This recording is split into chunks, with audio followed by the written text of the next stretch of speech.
মানিকপুরে আমাদের সিএসসির কাজ চলছে, অর্থাৎ এই জেটিখানায় আমাদের এখানে একটা জল প্রকল্প, বিশাল বড় জল প্রকল্প, সরকারি প্রজেক্ট কাজ হচ্ছে। কিন্তু যে সিএসসির হাই ভোল্টেজ লাইনটা আসছে ওটা একটা জলের আগের যে বোরিংয়ের পাইপ ছিল সেই পাইপের উপর দিয়ে।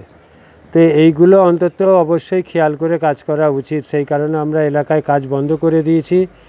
আপনারা অন্য কোনটা দিয়ে নিয়ে যাবেন নিয়ে যান, কিন্তু জলের পাইপের ওপর দিয়ে কোনো রকম ইলেকট্রিক সাপ্লাই আমরা হতে দেবো না।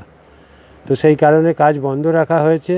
তার সাথে সাথে অনুরোধ করব, সরকারি কাজ, এলাকার কাজ, প্রত্যেকের সুবিধার স্বার্থে কাজ, আপনারা সকলে একটু একটু সহযোগিতা করবেন।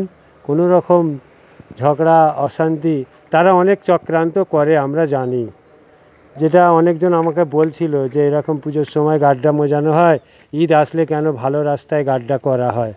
আমি বলি ওটা বললে হবে না, আমরা যে দেশে থাকি সেই দেশের নিয়মকানুন মেনেই চলতে হবে।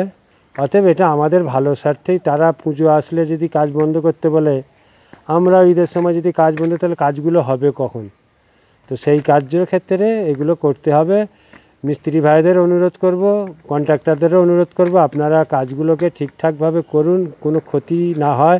কালকেই একটা অ্যাক্সিডেন্ট হয়েছে, সেই অ্যাক্সিডেন্টে আপনারা সকলেই দেখেছেন। তো এই ধরনের কোনো অ্যাক্সিডেন্ট না হয় এগুলোর দিকে অবশ্যই খেয়াল রাখবেন।